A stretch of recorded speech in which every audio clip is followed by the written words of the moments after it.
Hi, my name is Logan Elmer, and I will be applying for an editor position at Game Informer, and I'm being interviewed by the executive editor, Andrew Reiner. I guess I should start with my name, Logan Elmer, obviously. I recently graduated from Full Sail University with a degree in bachelor's degree in media communications. And before that, I worked at a small gaming news site writing news stories. They did let me write the occasional review. I was able to get their total number up from two to five. That included a resume on Mass Effect Andromeda. I put that on my portfolio site. I don't know if you saw, but I wasn't super impressed. And then before that, I worked as an editor in my high school paper, and I introduced my whole focus while I was there was bringing gaming to my smaller community. My school was on a campus with a middle school and elementary school, and the total number of students between all three of those was 300 kids. So, as you can imagine, there's not a lot of people, and helping to show this interest and passion of mine in an interesting way will bring those people together and make it a stronger community, I think. And it did in the long run. I made new friends and we were able to talk about games in a way that I hadn't been able to before. I mean, that's kind of an easy question for me, right? I've been reading your magazine since I was a sophomore in high school, and it was the first piece of critical gaming entertainment or media that I had ever even read. I didn't know, like, I had read reviews, but I didn't really think about them. But I remember, I remember coming home and reading the Thief review that came out. I think it was like 2013, and it was just like I was so excited for that game for no reason. And Ben Reeves ended up reviewing it, and it was this most exciting. It was like I just remember being so excited to read the review, and I went to the bathroom at school so I could look on my phone, and I was like, I got an 8.5, and it was one of those games I wasn't expecting a whole lot from it. It was cool to see something. It felt like I was the only one who saw it, and it was cool to recognize, or it was cool to gain the recognition that a professional editor thought the same things I did, or what I saw in the preview footage. um, and I mean, I don't know if you remember me, but I sent you an email my senior year asking what I could do to work there and all these things. It's been a dream of mine for a long time, and trying, like I said, I want to try and make the gaming community stronger. I want everybody to. It sounds so naive and cliche, but it's the truth. I want everybody to get along, and I just want to just open discussion about the things that we care about. I think that's why the gaming community is so hostile, because we care so much.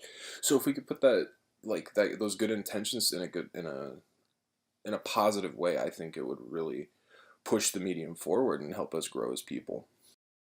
That's really a hard question to answer, right? Because I'm a I've always had a low self-esteem, so it's hard for me to recognize those strengths. But as I've gotten older, I've kind of learned to appreciate what I have and how to utilize those tools effectively. And my first talent or strength that I think I really utilize is honestly my how quick I absorb new information and learn. I mean, my senior year, I built a log splitter for a senior project. I built it for the community, and I had to like assemble all the parts and whatever. But the hard part about it was that I was supposed to have a mentor who taught me all those things, and my mentor didn't do that. I had to learn how hydraulics worked on my own. I had to build a pulley system. I had to clean the motor. I had to weld the frame together, and I had to learn all that on my own. And while it's not technically relevant to the gaming industry, I like that takes a lot of tenacity to figure that stuff out. And anybody who, I mean, most people would recognize that. So I think it's a good example. Second is my passion. I love video games. I've been playing since I was 5 years old. And like I said in my on my portfolio website, I remember playing Halo 2 all weekend with my friends. They'd come over and that's all we would do. And it was horrible for us. Like we'd eat junk food and Mountain Dew and Doritos. But it was fun, and those are the memories that video games create. That's why they're art. It's a totally different way to experience life. And lastly, third, I think, is my my thoroughness with the articles I write. I like to make sure that I'm exercising every piece of information that I thought of while I was playing the game and while I was taking notes. I want to make sure that I get my exact point across. I don't want there to be any room for misinterpretation. If I'm positive on this game, I want people to understand I'm positive about these things. It may have negatives, but this is a good video game that you should play and it has something to say. And I mean, I'm guilty of not playing games I didn't like I that were didn't get super high reviews but had amazing. Spec Ops: The Line is a great example. It had this phenomenal story. I've heard so much about how it's this revolutionary story and they did things that nobody would dare to do. But I just haven't gotten around to it. And so my two personal weaknesses. I can be a bit I can get overwhelmed easily. And so I've had to learn how to organize my stuff to make sure that if I do panic, it's very easy for me to figure out where I am, what I need to do to get out of that and keep moving forward. So again, organizational skills could be a problem, and I get overwhelmed. Second, um, I am passionate, so I can get a little aggressive if we're discussing topics, and I do tend to elevate my voice. So it can make that when I was talking about discussing with people, it can make that hard because I do care, and I'm not trying to be a jerk about it. It's just I'm trying the way I don't know how it is, but the way I speak can sound hostile. And so if I'm on like a podcast representing you guys, I need to make sure that I watch what I say and I'm watching my tone. And that's something I've worked on as well as I've gotten older. Um, but I would qualify it as a weakness.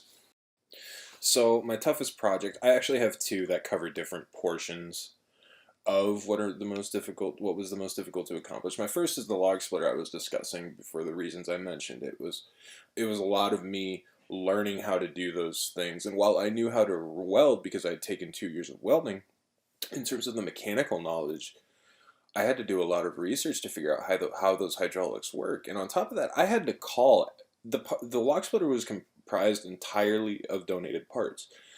So I had to contact all of those people there was like 5 different people that donated me parts. And for a senior in high school, that's a lot of networking to do. I had to call a lot of people. Um, and the second was a video documentary I made at Full Sail. I was talking about my friend Justin, he's trying to get into the rap game, and it's a story you've heard a million times. Tough game to get in, yada yada. But I tried to focus on the fact that he's black in a small town in Idaho where everybody's white. So on top of trying to make rap music, which isn't popular to begin with, he's also black in a town that he experienced a lot of racism when we were kids, and I mean I know that because I was his best friend, and I remember like football was horrible for kids. Well, for him, I meant. But the documentary because we are adults now. He has a working schedule. He has his girlfriend. We had to organize the schedule around it. I had to find the right way to get the shots, and I had never done anything of that scale before. And again, it demonstrates how quick of a learner I am. I had to figure out how to edit the colors of the videos to make, because I really wanted my leaves, because it was fall, I really wanted the leaves to pop, and a lot of the editing and the music and all of those things together, and I think it came together really nicely, so I'm really proud of it, even though it was a hard project for me to finish. The reason I would be a good fit at Game Informer is because it's the place I feel I belong. It's the community that I've known for a long time. I've known all of the editors since I started reading when I was a sophomore.